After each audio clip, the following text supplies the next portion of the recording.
ಗಂಟೆಗಟ್ಲೆ ಓದ್ತೀವಿ, ಆದ್ರೆ ಮಾರನೇ ದಿನ ಎಕ್ಸಾಮ್ ಹಾಲ್ನಲ್ಲಿ ಎಲ್ಲ ಮರ್ತೋದ್ರೆ ಹೇಗಿರುತ್ತೆ? ನಮ್ಗೆಲ್ಲರಿಗೂ ಈ ಅನುಭವ ಆಗಿರುತ್ತೆ, ಅಲ್ವಾ? ಆದ್ರೆ ಜಪಾನಿನ ವಿದ್ಯಾರ್ಥಿಗಳು 2,000ಕ್ಕೂ ಹೆಚ್ಚು ಕಾಂಪ್ಲೆಕ್ಸ್ ಅಕ್ಷರಗಳನ್ನ ಜೀವನ ಪೂರ್ತಿ ನೆನ್ಪಿಟ್ಕೊಳ್ತಾರೆ. ಅವರಿದ್ನ ಹೇಗ್ ಮಾಡ್ತಾರೆ? ಉತ್ತರ ಕೇವಲ ಕಷ್ಟಪಟ್ಟು ಓದೋದ್ರಲ್ಲಿಲ್ಲ, ಅದೊಂದು ಸ್ಮಾರ್ಟ್ ತಂತ್ರ. ಹಾಗಿದ್ರೆ ನಾವಿಷ್ಟೆಲ್ಲ ಕಷ್ಟಪಟ್ಟು ಕಲ್ತ ಜ್ಞಾನವೆಲ್ಲ ರಾತ್ರೋರಾತ್ರಿ ಎಲ್ಲಿ ಮಾಯವಾಗ್ಬಿಡುತ್ತೆ? ಯೋಚ್ನೆ ಮಾಡಿದಿರಾ? ನಮ್ಮ ಮೆದುಳನ್ನ ಒಂದು ಫಿಲ್ಟರ್ ತರ ಅಂದ್ಕೊಳ್ಳಿ. ಅದು ದಿನವಿಡೀ ನೋಡಿದ್ರಲ್ಲಿ ಯಾವುದು ಮುಖ್ಯ, ಯಾವುದು ಬೇಡ ಅಂತ ನಿರ್ಧರಿಸಿ ಬೇಡವಾಗಿದ್ದನ್ನ ತೆಗ್ದ್ಹಾಕತ್ತೆ. ಈ ವ್ಯತ್ಯಾಸವನ್ನೊಮ್ಮೆ ನೋಡಿ.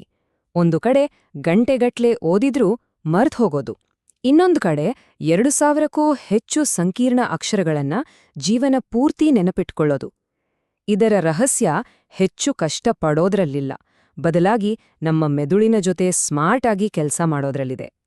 ಉತ್ತರ ಇಂಟೆನ್ಸಿಟಿಯಲ್ಲಿಲ್ಲ, ಕನ್ಸಿಸ್ಟೆನ್ಸಿಯಲ್ಲಿದೆ. ಇದು ಮೆದುಳಿನ ವಿರುದ್ಧ ಕುಸ್ತಿಯಾಡಿನ ಹಾಗಲ್ಲ, ಬದಲಿಗೆ ಅದರ ನೈಸರ್ಗಿಕ ಲಯದ ಜೊತೆ ಹೆಜ್ಜೆ ಹಾಕಿದ ಹಾಗೆ.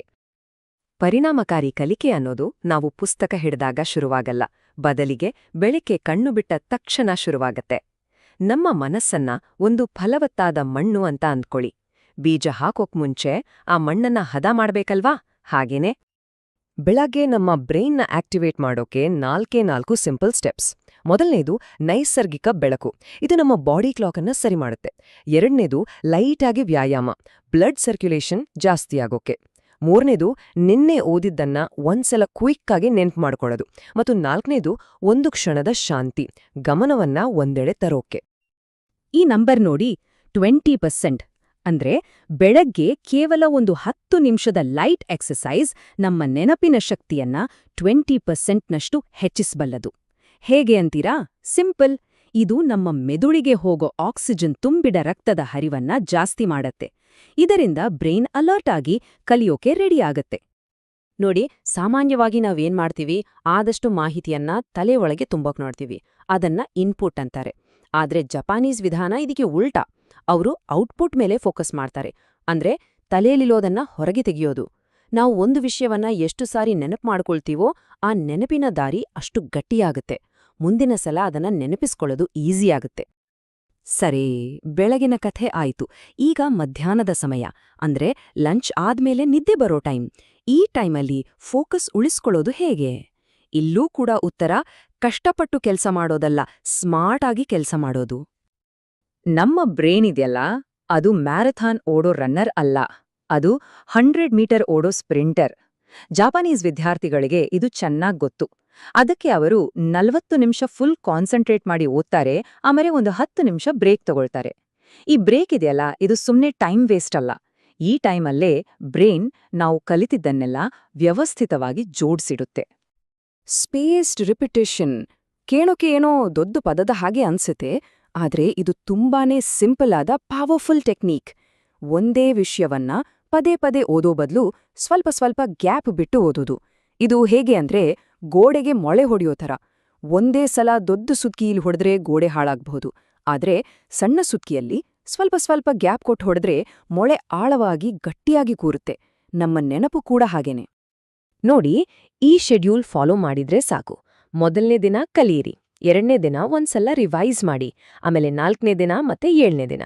ಹೀಗೆ ಪ್ರತಿ ಸಲ ನಾವು ರಿವೈಸ್ ಮಾಡಿದಾಗ ಆ ಮಾಹಿತಿ ನಮ್ಮ ಲಾಂಗ್ ಟರ್ಮ್ ಮೆಮರಿಲಿ ಇನ್ನಷ್ಟು ಆಳವಾಗಿ ಸೇವ್ ಆಗತ್ತೆ. ಮಧ್ಯಾಹ್ನ ಊಟ ಆದ್ಮೇಲೆ ಯಾಕಿಷ್ಟು ನಿದ್ದೆ ಬರುತ್ತೆ ಅಂತ ಯೋಚನೆ ಮಾಡಿದ್ದೀರಾ?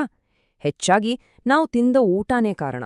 ತುಂಬಾ ಎಣ್ಣೆಯುಕ್ತ ಭಾರವಾದ ಊಟ ಮಾಡಿದ್ರೆ ನಮ್ಮ ಶಕ್ತಿನೆಲ್ಲ ಅದನ್ನ ಜೀರ್ಣ ಮಾಡೋಕ್ ಹೋಗುತ್ತೆ, ಬ್ರೈನ್ಗೆ ಎನರ್ಜಿನೇ ಇರಲ್ಲ. ಅದಕ್ಕೆ ಲೈಟಾದ ಸಮತೋಲಿತ ಊಟ ಮಾಡಿದ್ರೆ ದಿನ ಪೂರ್ತಿ ಫೋಕಸ್ಡ್ ಆಗಿರ್ಬೋದು.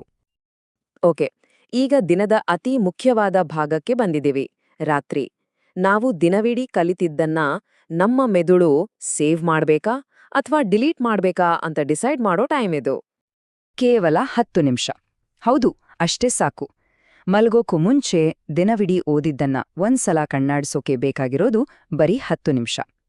ಈ ಒಂದು ಸಣ್ಣ ಅಭ್ಯಾಸ ನಾವು ಏನನ್ನ ನೆನ್ಪಿಟ್ಕೊಳ್ತೀವಿ ಮತ್ತು ಏನನ್ನ ಮರಿತೀವಿ ಅನ್ನೋದ್ರಲ್ಲಿ ದೊಡ್ಡ ವ್ಯತ್ಯಾಸ ತರಬಹುದು. ಇದನ್ನ ನಿಮ್ಮ ಕಂಪ್ಯೂಟರ್ನಿರೋ ಸೇವ್ ಬಟನ್ ತರ ಅನ್ಕೊಳ್ಳಿ. ದಿನವಿಡೀ ಕೆಲ್ಸ ಮಾಡಿ ಸೇವ್ ಮಾಡ್ದೆ ಕಂಪ್ಯೂಟರ್ ಶಟ್ಡೌನ್ ಮಾಡಿದ್ರೆ ಏನಾಗುತ್ತೆ?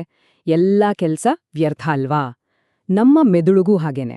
ಈ 10 ನಿಮಿಷದ ರಿವ್ಯೂ ನಮ್ಮ ಬ್ರೈನ್ಗೆ ಒಂದು ಸಿಗ್ನಲ್ ಕೊಡುತ್ತೆ. ಹೇ, ಈ ಮಾಹಿತಿ ಇಂಪಾರ್ಟೆಂಟ್, ಇದನ್ನ ಸೇವ್ ಮಾಡ್ಕೋ ಅಂತ. ನಾವು ನಿದ್ದೆ ಮಾಡ್ದಾಗ ನಮ್ಮ ಮೆದುಳು ಸುಮ್ನೆ ಕೂರಲ್ಲ. ಅದು ರಾತ್ರಿ ಪಾಳಿಯಲ್ಲಿ ಕೆಲ್ಸ ಶುರು ಮಾಡತ್ತೆ. ಒಂದು ಲೈಬ್ರರಿಯನ್ ಥರ ದಿನಾವಿಡೀ ಬಂದಿರೋ ಮಾಹಿತಿಯನ್ನ ಸಾರ್ಟ್ ಮಾಡುತ್ತೆ, ಇಂಪಾರ್ಟೆಂಟ್ ಇರೋದನ್ನ ಸರಿಯಾದ ಜಾಗದಲ್ಲಿ ಜೋಡಿಸಿಡುತ್ತೆ, ಬೇಡವಾಗಿದ್ದನ್ನ ತೆಗ್ದುಹಾಕತ್ತೆ. ಸರಿಯಾದ ನಿದ್ದೆ ಇಲ್ಲ ಅಂದ್ರೆ ನಮ್ಮ ಕಲಿಕೆ ಒಂದು ಅಸ್ತವ್ಯಸ್ತವಾದ ಲೈಬ್ರರಿ ಥರ ಆಗ್ಬಿಡುತ್ತೆ. ಖೈಜೆನ್ ಅನ್ನೋದು ಒಂದು ಜಪಾನೀಸ್ ತತ್ವ. ಇದರರ್ಥ ಸಣ್ಣ ನಿರಂತರ ಸುಧಾರಣೆ. ಇದನ್ನ ನಮ್ಮ ಓದಿನಲ್ಲೂ ಅಳವಡಿಸ್ಕೊಳ್ಬಹುದು. ಹೇಗೆ ಅಂದ್ರೆ, ಮಲಗೋಕ್ ಮುಂಚೆ ದೊಡ್ಡ ಚಾಪ್ಟರ್ ಓದೋ ಬದಲು ಒಂದೇ ಒಂದು ಫಾರ್ಮ್ಯುಲಾ ಅಥವಾ ಒಂದೇ ಒಂದು ಫ್ಲಾಶ್ ಕಾರ್ಡ್ ರಿವೈಸ್ ಮಾಡಿ. ಈ ಸಣ್ಣ ಗೆಲುವು ಮರ್ದಿನಕ್ಕೆ ಒಂದು ಪಾಸಿಟಿವ್ ಸ್ಟಾರ್ಟ್ ಕೊಡುತ್ತೆ. ಹಾಗಿದ್ರೆ ಈ ಎಲ್ಲಾ ಭಾಗಗಳನ್ನ ಒಟ್ಟಿಗೆ ಸೇರಿಸಿದಾಗ ನಮ್ಗೆ ಏನ್ ಸಿಗುತ್ತೆ? ನೆನಪಿಟ್ಟುಕೊಳ್ಳುವ ಒಂದು ಸಂಪೂರ್ಣ ಲಯ. ಅದನ್ನೇ ಈಗ ನೋಡೋಣ. ನೋಡಿ, ವ್ಯತ್ಯಾಸ ಎಷ್ಟು ಸ್ಪಷ್ಟವಾಗಿದೆ. ಒಂದು ಕಡೆ ರಾತ್ರಿ ಇಡೀ ಓದಿ ಸುಸ್ತಾಗಿ ಮರ್ತುಹೋಗುವ ಚಕ್ರ, ಇನ್ನೊಂದು ಕಡೆ ನಮ್ಮ ದೇಹ ಮತ್ತು ಮೆದುಳಿನ ಲಯಕ್ಕೆ ತಕ್ಕಂತೆ ಹೊಂದಾಣಿಕೆ ಮಾಡಿಕೊಂಡು ರಚನಾತ್ಮಕವಾಗಿ ಕಲಿಯುವ ಜಾಪನೀಸ್ ವಿಧಾನ. ಇದು ಸುಸ್ಥಿರ ಕಲಿಕೆಗೆ ದಾರಿ ಮಾಡಿಕೊಡುತ್ತೆ.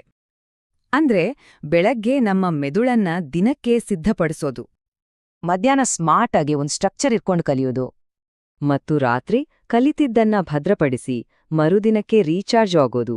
ಇದೇ ಆ ಸೀಕ್ರೆಟ್ ರಿದಮ್. ಹಾಗಾಗಿ ಮುಂದಿನ ಸಲ ಅಯ್ಯೋ ನನ್ಗೆ ನೆನ್ಪೇ ಇರಲ್ಲ ಅಂತ ಅನಿಸ್ದಾಗ ಒಂದು ಕ್ಷಣ ನಿಲ್ಲಿ. ಬಹುಶಃ ಸಮಸ್ಯೆ ನಮ್ಮಲ್ಲಲ್ಲ, ನಾವು ಬಳಸೋ ವಿಧಾನದಲ್ಲಿರ್ಬೋದು ಅಲ್ವಾ? ಯಾಕಂದ್ರೆ ಜಪಾನೀಸ್ ವಿಧಾನ ನಮ್ಗೆ ಒಂದಂತೂ ಸ್ಪಷ್ಟವಾಗಿ ಹೇಳುತ್ತೆ, ನಮ್ಗೆ ಬೇಕಾಗಿರೋದು ಹೆಚ್ಚು ಸಮಯ ಅಲ್ಲ, ನಮ್ಗೆ ಬೇಕಾಗಿರೋದು ಒಂದು ಉತ್ತಮ ಲಯ.